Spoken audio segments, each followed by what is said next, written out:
Hitman என்று அழைக்கப்படக்கூடிய நம்ம ரோஹித் சர்மா இருக்கார் இல்லையா, இந்தியாவில் நடந்த ஐசிசி 50 ஓவர் உலகக்கோப்பை தொடர்ல என்ன பண்ணாரு அப்படின்னா, ஓப்பனிங்ல வருவாரு, அதிரடியை காட்டுவாரு, மேட்ச்ல இருக்கக்கூடிய பிரஷர் எல்லாம் குறைச்சிட்டு இதுக்கு மேல நீங்க அடிச்சுக்கோங்கப்பா அப்படின்ற மாதிரி விக்கெட் விட்டு போயிருவாரு.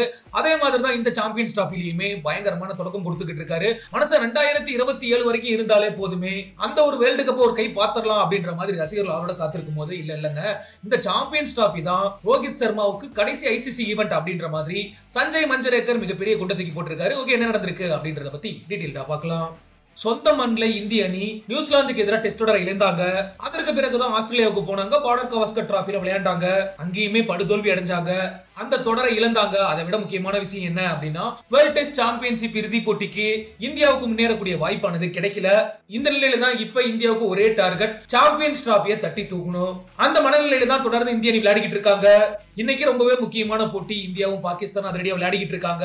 இந்த ஒரு வேலையில தான் 2025 சாம்பியன்ஸ் டிராஃபி தான் இந்திய கேப்டன் ரோஹித் சர்மாவுடைய கடைசி ஐசிசி தொடர் அப்படின்னு சொல்லி இந்திய அணியின் முன்னாள் வீரரான சஞ்சய் மஞ்சரேக்கர் கருத்து சொல்லியிருக்காரு. இதை பத்தி அவர் என்ன சொல்லியிருக்காரு அப்படின்னா, ஆல்ரெடி ரோஹித் சர்மாவுக்கு 37 வயது ஆகிருச்சு. 2025 வேர்ல்ட் டெஸ்ட் சாம்பியன்ஷிப் இறுதி போட்டிக்கு போகக்கூடிய வாய்ப்புமே அவர் இழந்துட்டாரு.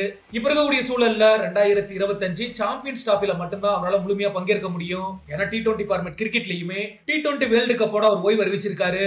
இதனால 2026 நடக்க போற T20 வேர்ல்டு கப்ல அவர் விளையாட மாட்டாரு, அது உறுதி. அதே மாதிரி 2027 நடக்க போற 50 ஓவர் உலகக்கோப்பை தொடர் தொடங்குறதுக்கு முன்னாடியே அவருக்கு கிட்டத்தட்ட 40 வயது ஆகிரும். அப்ப ரோஹித் சர்மாவால விளையாட முடியுமா அப்படின்னா அது முடியாத காரியம் தான் நான் சொல்லுவேன்.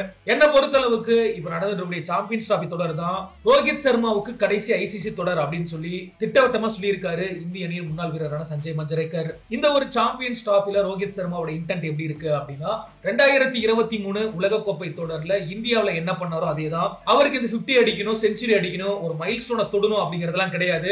ஒரு பர்ஃபெக்ட் ஸ்டார்ட் அதிரடியா கொடுக்கணும். பின்னாடி வரக்கூடிய பிளேயர்ஸுக்கு எந்த ஒரு பிரஷருமே இருக்கக்கூடாது அப்படின்ற மாதிரி அதிரடியில மிரட்டிக்கிட்டு இருந்தாரு. அதையே தான் இந்த ஒரு சாம்பியன்ஸ் டிராஃபிலையுமே ரோஹித் சர்மா பண்ணிக்கிட்டு இருக்காரு.